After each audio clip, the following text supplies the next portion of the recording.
दोस्तों आजकल लोग भगवान को दिखाने में नहीं बल्कि लोगों को दिखाने के लिए कर्म कर रहे हैं कि लोगों की नज़र में अच्छा हम बने रहें, लोगों की नज़र में सम्मान पा सकें।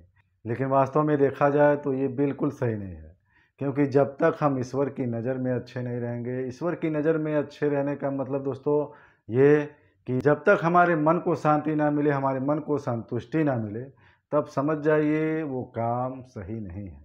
और गलत काम से कभी भी मन को संतुष्टि नहीं मिलती। हरे कृष्णा दोस्तों, मैं अजय राय। दोस्तों कई लोग ऐसे भी होते हैं जो हफ्ते में 2 या 3 दिन मांसाहार का सेवन करते हैं। जैसे कि कुछ लोग कहते हैं कि हम मंगलवार या शुक्रवार या शनिवार को मीट मछली नहीं खाते हैं और बाकी दिन वो लोग खाते हैं। तो इससे क्या होगा? इससे क्या प्रतीत होता है कि आप भगवान के भक्त हैं या फिर आप किसी अच्छे आचरण से चलने वाले व्यक्ति हैं? नहीं दोस्तों, ना ही आप भगवान के भक्त हो पाएँगे इस तरह से और ना ही आपकी भक्ति पूजा कोई भी मान्य होगी। आपकी पूजा भी मान्य नहीं होगी। ऐसे व्यक्ति की पूजा भगवान स्वीकार नहीं करते हैं। जो लोगों को दिखाने में, लोगों को बताने में लगा रहता है कि मैं मांसाहार का सेवन नहीं करता, मैं हफ्ते भर मांसाहार नहीं खाता हूँ, मैं हफ्ते में सिर्फ 2 दिन खाता हूँ। इसका क्या मतलब हुआ? क्या 2 ही दिन भगवान के हैं? मंगलवार या शुक्रवार ही भगवान का है और बाकी सब दिन क्या आपने बनाए हैं? जो हफ्ते के 5 दिन हैं वो आपने बनाए हैं और हफ्ते के 2 दिन सिर्फ भगवान ने बनाए हैं?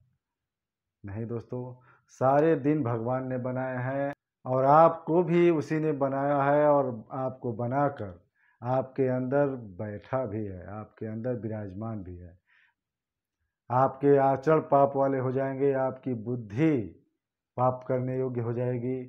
क्योंकि दोस्तों खान-पान का हमारे शरीर पर बहुत बड़ा प्रभाव पड़ता है और कहते हैं कि जैसा खाओगे अन्न, वैसा रहेगा मन। जैसा पियोगे पानी, वैसी बनेगी वाणी। इसलिए खान-पान दोनों हमें शुद्ध रखना चाहिए और मनमाने आचरण से बचना चाहिए और जो शास्त्र सम्मत आचरण हो, हमें वही करना चाहिए। लेकिन दोस्तों विडंबना तो यही है कि यहाँ पे लोग कुछ अच्छे कर्म भी करते हैं, तो अपने पाप कर्मों को छुपाने के लिए।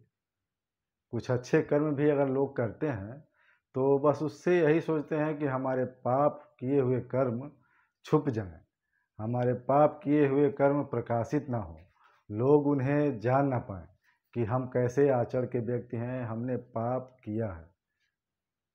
लेकिन दोस्तों किससे छुपा रहे हैं? इंसान से छुप सकते हैं आपके कर्म, लेकिन भगवान से कैसे छुपेंगे? जो आपके अंदर बैठ के करवा रहा है और सब देख रहा है, दृष्टा भाव से सब देख रहा है वो। आपके अंदर से आपके अंदर बैठकर दृष्टा भाव में वो सब आपके आचरण देख रहा है। आपके हर एक सेकंड का वो हिसाब रखता है। उससे कैसे जवाब देंगे? उसे आखिर आप कैसे जवाब देंगे? उसे कैसे साबित करेंगे कि आप सही थे? इसलिए संभल जाइए वरना घोर नर्क की प्राप्ति होगी, घोर दुर्गति हो जाएगी इसी जन्म में आपकी और पाप कर्म करने बंद कर दीजिए। क्योंकि दोस्तों भगवान ने ये शरीर दिया है, यही बहुत बड़ी कृपा है उनकी आप पर। और ये शरीर क्यों दिया है? इस शरीर का मात्र एक ही उद्देश्य है भागवत प्राप्ति। अच्छे कर्म करते हुए, भगवान का भजन करते हुए आप भगवत प्राप्ति कर सकते हैं। भगवत प्राप्ति का मतलब ये नहीं कि आप साधु बन जाएँ, संत बन जाएँ। आपके अच्छे आचरण से भी भगवत प्राप्ति हो सकती है। आपके परोपकार करने की भावना से भागवत प्राप्ति हो सकती है। तो जीवन में अच्छा कर्म करें, परोपकार की भावना रखें और आहार शुद्ध करें और जो भी खाएँ भगवान को भोग लगाने के बाद, भगवान को समर्पित करने के बाद ही पाएँ। क्योंकि दोस्तों श्रीमद् भागवत गीता में लिखा हुआ है कि अगर हम भगवान को बिना भोग लगाए कुछ भी खाते हैं, तो वो हम पाप खाते हैं। एकदम स्पष्ट शब्दों में लिखा हुआ है कि भगवान को बिना भोग लगाए अगर हम कुछ पाते हैं, कुछ खाते हैं, तो वो हम सिर्फ़ और सिर्फ़ पाप खाते हैं। तो इस पाप से बचिए और भगवान को भोग लगाकर ही भोजन पाइए। क्योंकि दोस्तों भगवान को अगर भोग लग जाता है, तो वो भगवान का जूठन हो जाता है और भगवान का प्रसाद हो जाता है।